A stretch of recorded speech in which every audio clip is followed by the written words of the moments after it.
ওকে, এই ভিডিওতে আমরা ক্লাস 9-এর সূচকের চ্যাপ্টারটা করব।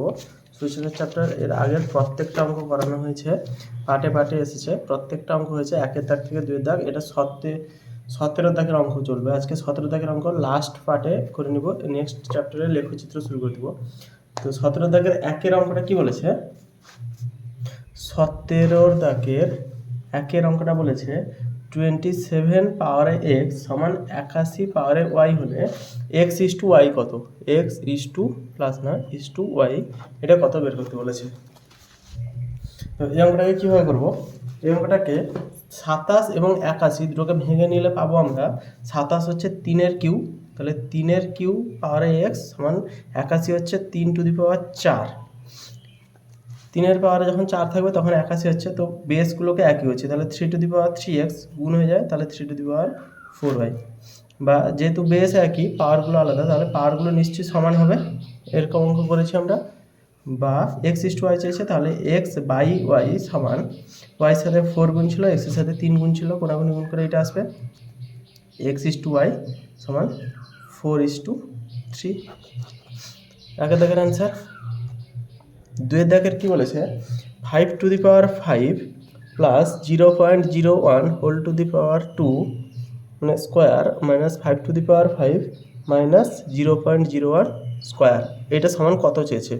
তো এইটাকে দেখে বোঝা যাচ্ছে এটা যা আছে এখানে একই আছে, এই সংখ্যাটা এখানে একই আছে, এই সংখ্যাটা এখানে একই আছে। তো এটাকে বি ধরলে, যদি আমি 5 টু দি পাওয়ার 5কে এটাকে বি ধরি, তাহলে এ প্লাস বি এর হোল স্কোয়ার মাইনাস এ মাইনাস বি এর হোল স্কোয়ার, এটা আছে। এইটা সমান আমরা জানি 4ab সূত্র, সেটা প্রমাণও করে দিচ্ছি। এটা সূত্র হচ্ছে a square plus 2ab plus B square minus a square minus 2ab plus B square, এখান থেকে এটা আসছে সমান হচ্ছে a square plus 2ab plus B square, মাইনাসটা গুণ হবে প্রত্যেকের সাথে, তাহলে minus a square plus 2ab minus B square, B square কাটলো, স্কোয়ার কাটলো, তাহলে 2ab পড়ে থাকলে এটা হবে 4ab। এভাবে এটা 4ab সূত্র, এমনিতে আমরা পড়েছিলাম এটা 4ab সূত্র।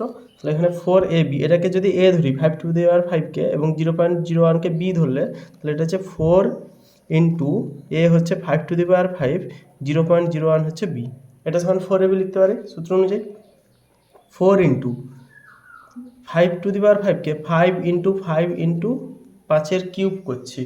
ওকে, আচ্ছা সরি, এই জিনিসটা সমান বলছে 5 টু দি পাওয়ার এক্স, তাহলে 5 টু দি পাওয়ার এক্স বা লিখছি ইন্টু 5 টু দি পাওয়ার 5কে 1 আছে 3 আছে, তাহলে গুণ আকার আছে মানে যোগ হলে 3 একে 4 একে 5, 5 টু দি পাওয়ার 5 ছিল, 0.10কে 1/100 লিখতে পারি সমান 5 টু দি পাওয়ার এক্স। 1কে 1 লিখলাম, দশমিকের জায়গায় 1 আছে, দুটো শূন্য বসছে। বা 5 দিয়ে কাটলে 5 20-তে 100, আবার 5 দিয়ে কাটলে 5 4-এ 20, তাহলে 4 আছে এখানে, 4 4 কেটে গেল, তাহলে উত্তর হলো 5 টু দি পাওয়ার 3 সমান 5 টু দি পাওয়ার এক্স আছে বসে। এবারে যখন তুলনা করবো এক্স সমান কত বেরাবে? 3 বেরাবে, 5 5 বাদ চলে গেলে এক্স সমান 3 বেরালো, আনসার। নেক্সট 3-এর দাগের অঙ্ক কি বলেছে? 3-এর দাগের অঙ্ক বলেছে 3 into 27 two the power x, 3 into 27 two the power x সমান 9 two the power x plus 4 হলে এক্সের মান কত? তো বেসগুলোকে একই করবো, 3 ইন্টু 27 জানি 3 to the power 3, 3 3 9 3 27, R x পাওয়ার আছে মানে 3x হয়ে যাবে। এই জিনিসটা এইখানে করেছিলাম, 27 টু দি পাওয়ার এক্স মানে হচ্ছে 3 টু দি পাওয়ার 3x, সেখান থেকে 3x এনেছিলাম, এই জন্য এখানে সরাসরি করছি। 9 মানে কত? 3 এর square whole to the power x plus 4। বা যখন এইটা 1 আছে পাওয়ারে, কিছু নেই মানে 1 থেকে পাওয়ারে, তাহলে 3 আর 3 গুণ আকার থাকলে পাওয়ারগুলো যোগ হয়ে যাবে, তাহলে 3 to the power 1 plus 3x, এটা হলো সমান 3 টু দি পাওয়ার, এটার সাথে এটা গুণ হবে 2x প্লাস 8। বা 3 একই আছে, তাহলে 2x প্লাস 8 সমান লিখতে পারি, সরি এবার যেটা ছিল লিখছি, 3x প্লাস 1 সমান লিখতে পারি 2x প্লাস 8। বেশ একই আছে, সবকটা একই নেমে চলছে। বা 3x মাইনাস 2xটা এসে এলো, তাহলে 8 এসেছিলো, একটা এসে গেলে 1 হয়ে যাবে, মাইনাস 1 হয়ে যাবে। এক্সের মান বের করছি বলে এক্সকে বাম পাশে রাখছি, স্বাভাবিক সংখ্যাগুলোকে আমরা ডান পাশে নিয়ে আসছি। একটা এসেছিলো বলে চলে এলো 8, 8-এর জায়গায় 8 বসছে, এর কোনো পরিবর্তন হবে না। তাহলে 3x থেকে 2x গেলে বা x সমান, বিয়োগ করলে x হচ্ছে, 8 থেকে 7 গেলে হচ্ছে, 8 থেকে 1 গেলে হচ্ছে 7, তাহলে x সমান আমাদের বেরোলো 7। 1 থেকে 17 থেকে 3টে হলো। নেক্সট 17 থেকে 4-এর অঙ্কটা কি বলেছে? 17 এর 4-এর অঙ্ক কি বলেছে, সূচকের অঙ্ক, পৃষ্ঠা নম্বর 28। 17 এর 4 কি বলেছে, কিউব রুট অফ 3 আছে এখানে 1/64, এর পাওয়ার আবার হাফ আছে, এটা আছে। প্রথমে কিউ রুটের ভেতরেরটাকে ঠিক করছি, সমান cube root of 3 half root over x সমান x to the power half, বা এন রুট অফ এক্স সমান x to the power 1/n, এরকম জিনিসগুলো পড়েছি।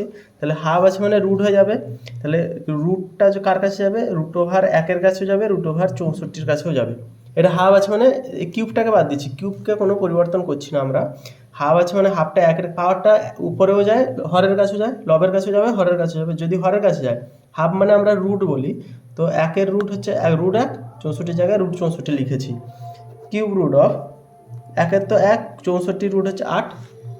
আচ্ছা, সমান চিহ্ন দিয়ে লিখতে পারি, এই পাশে সমান চিহ্ন দিচ্ছি, পাশে সমান চিহ্ন দিয়ে লিখতে পারি এক্ষুনি যেটা বললাম, এন রুট অফ এক্স সমান x to the power 1/n।